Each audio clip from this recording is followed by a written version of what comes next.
This is what women do. They'll align with each other, they'll reinforce each other, and they'll stand by each other even when they're in the wrong. And I think guys need to understand this. This is their nature. This is how it is. And this is why it's so important that you need to be able to stand for something and be able to correct that stupidity. A woman's kryptonite is shame. That is their kryptonite. If you look at feminism, the foundation of feminism in of itself was to destroy the institution of shame. Shame has been the main kryptonite for female since the beginning of human society. So when women don't hold each other accountable, the reason why they don't do it is because to hold a woman accountable means you have to shame her, and that's every woman's kryptonite.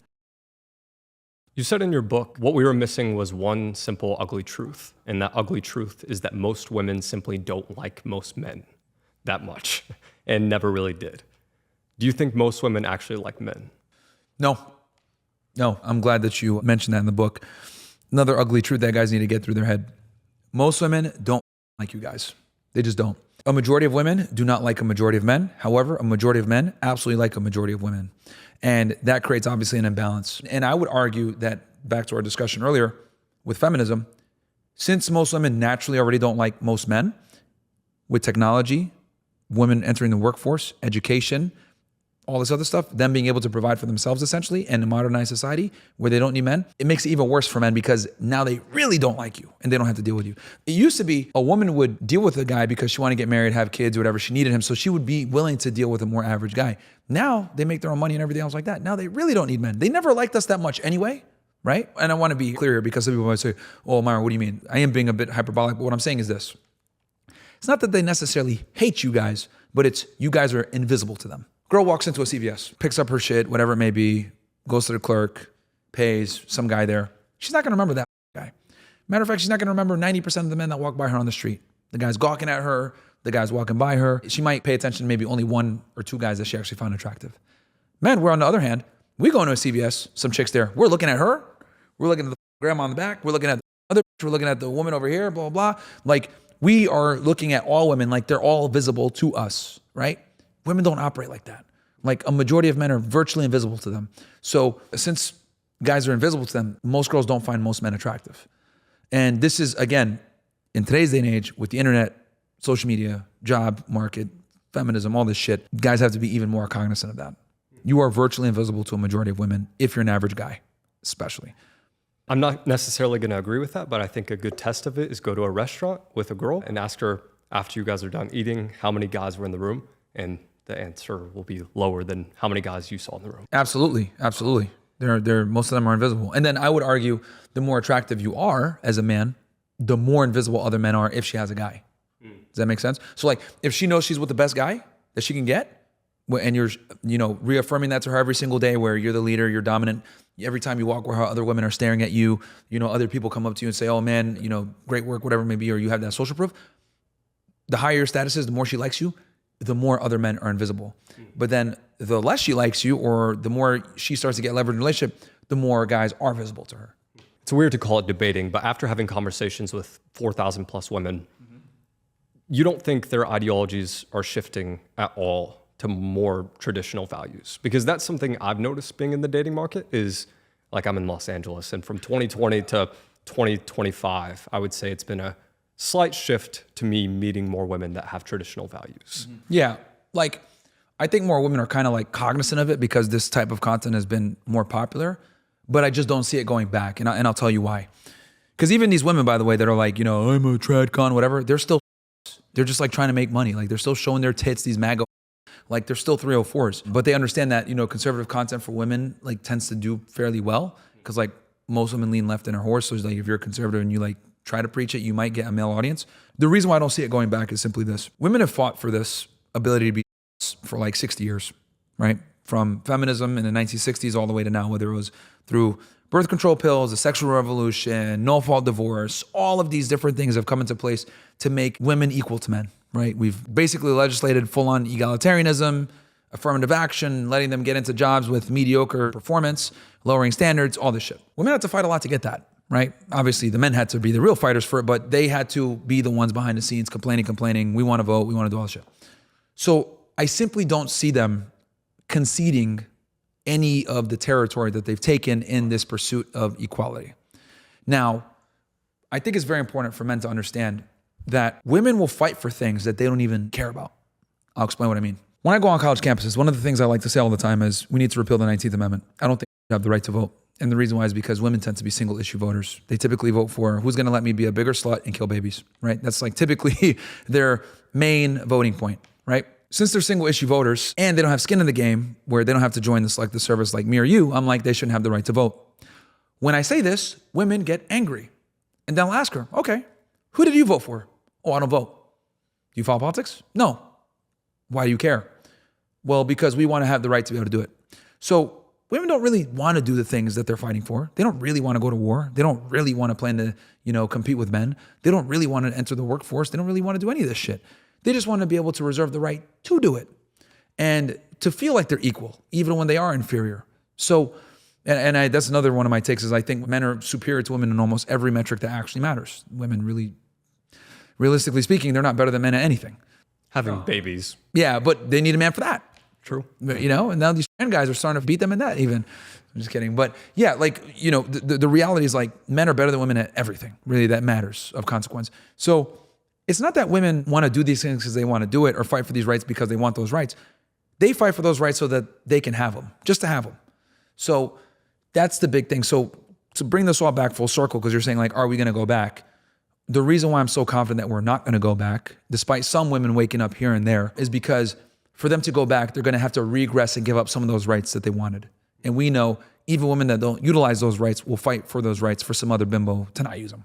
Because they're not naturally tribal and protective like men, more solipsistic views. And since they're communitarian, they need strength in numbers. We call it the female uber alles, like the sisterhood. Like they will align with each other even if it doesn't make sense. I'll give you an example. So you know Jack Doherty, right? Yeah. His girlfriend, she went and did an interview. During the interview, she talked about how she aborted a baby, right? And how like she aborted it because he was a abusive boyfriend and he wasn't really a good partner and it would have been a really bad upbringing for the baby and everything else like that, right? So basically what she did was she blamed him for everything, right? Like, I killed the baby because of him. And this speaks to greater volumes about a big problem with modern day women where they're not held accountable for their actions. As far as I'm concerned, in the Western world, you can't kill a baby without a woman doing it. Men have zero reproductive rights. Women have all the rights. And even when they make executive decisions on their own, they still have the gall to blame men because we never hold them accountable. Now, this is where the sister uber alles comes in. During the course of that interview, us rashly sounding people might listen to it and be like, this is stupid. Like, you're literally trying to blame him for killing the baby? Like, dude, you're the one that killed the baby. But the person that was interviewing her, what did she do? Instead of saying, well, it's kind of your fault because, you have all the reproductive rights. What does she do? She hugs her, consoles her. It's not your fault. Reinforces that bad behavior, right? And this is what women do. They'll align with each other. They'll reinforce each other and they'll stand by each other even when they're in the wrong. And I think guys need to understand this. This is their nature. This is how it is. And this is why it's so important that you need to be able to stand for something and be able to correct that stupidity because they don't hold each other accountable. They're almost never accountable in anything that they do because in society it's considered taboo or misogynistic or hate speech to hold women accountable for their bad decisions. But that's an example of what I mean. Even the most deplorable of female that tries to make an excuse and blame it on a guy that had no say in the matter for killing a baby, instead of the interviewer holding her accountable saying, yo, it's kind of your fault. You're the one that made that decision.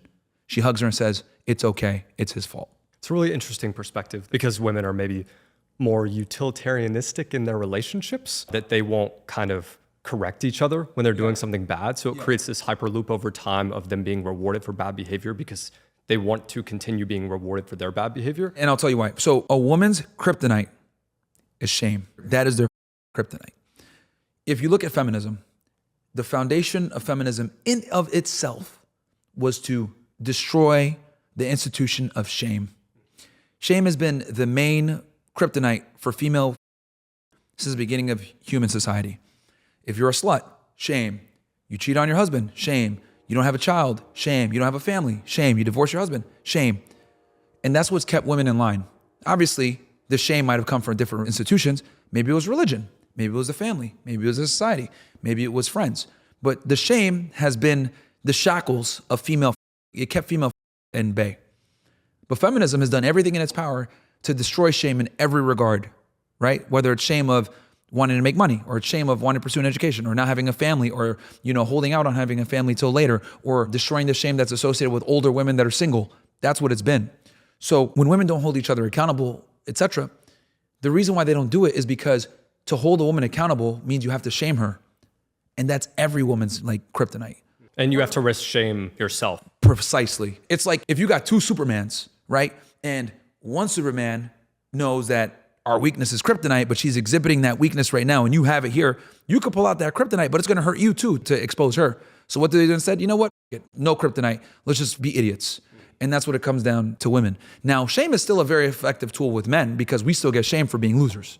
Women don't anymore. And I would argue as society's become more modern, more progressive, we've destroyed these shame institutions that used to be in place to keep women from making bad decisions.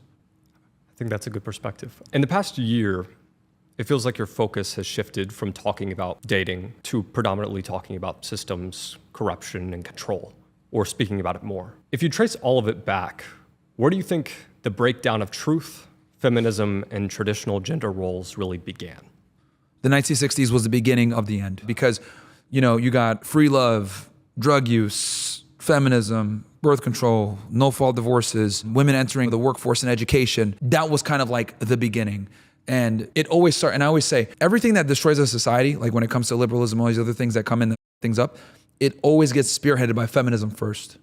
Feminism comes, it's like the big Trojan horse, is feminism. But in there is the LGBT, the leftist propaganda, the equality, the egalitarianism, all the shit that, the victimhood of minorities.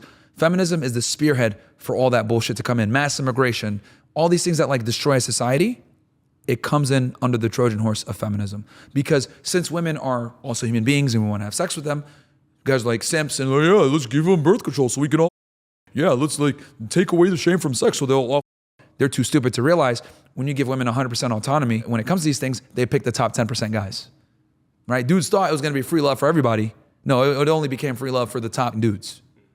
Because when you leave a woman to her own devices, she picks the bad boys. She picks the guys that, arouse her or whatever. This is why arranged marriages were a thing for so long, because arranged marriages used to be your brother, your father, your uncle, someone who wasn't trying to you, came in to get you the best partner that they can so that you would be taken care of long term. They don't care about a bad boy. They don't care about him being funny or charismatic. Does he make money? Is he a good, dutiful husband? Will he take care of you?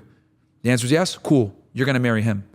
Because they know if this guy doesn't take care of her, I got to foot the bill. So they were really good at screening out the good guy that's going to be a good husband. But we destroyed that institution with no-fault divorce, the emergence of feminism, the explosion of single motherhood. We destroyed that institution. And then we gave women all these rights. And look at where we are now. Divorce rates are high. Marriage rates are plummeting. More single mother households. Degeneracy all over the place. Rampant crime, right? Mass immigration now because the birth rates are down. So feminism has led to the destruction of the country in so many different ways that people just don't kind of link it back.